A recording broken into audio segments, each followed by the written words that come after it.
Video నచ్చినట్లయితే like చేయండి, subscribe చేయండి.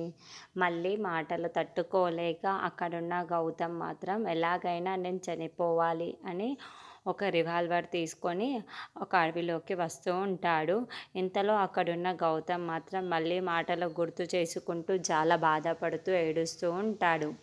నేను చనిపోతే వీళ్ళైనా ప్రశాంతంగా ఉంటారేమో, నేను చనిపోతే చాలా మంచిదేమో అని తనకు షూట్ చేసేసుకుంటూ ఉంటాడు.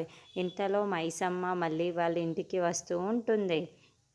ఏంటి ఇలా వచ్చావు అని గౌతమ్ వాళ్ళ అమ్మ అడుగుతూ ఉంటుంది. ఆ మాటలు వినగానే అక్కడున్న మైసమ్మ మళ్ళీ నీకు విషయం చెప్పాలి, అది షాకింగ్ విషయం, నీ గుండెను నిబ్బరంగా చేసుకో అని అంటూ ఉంటుంది. ఆ మాటలు వినగానే అక్కడున్న మళ్ళీ మాత్రం ఒక్కసారిగా షాక్ అయిపోతూ ఏంటి మేడం ఏంటి అని అడుగుతూ ఉంటుంది. ఇంతలో అక్కడున్న గౌతమ్ వాళ్ళ అమ్మ ఏం చేసుకున్నాడో ఏమో, వీడేమో నాకు టెన్షన్గా ఉంది, ఏంటి మేడం చెప్పండి అని అంటూ ఉంటుంది. ఆ మాటలు వినగానే అక్కడున్న మైసమ్మ మాకు ఈ సిటీ అవుట్స్కట్లో ఒక అడవి ఉంది కదా, ఆ అడవి దగ్గర గౌతమ్ బాడీ అయితే దొరికింది అని చెప్పేసి అంటూ ఉంటుంది.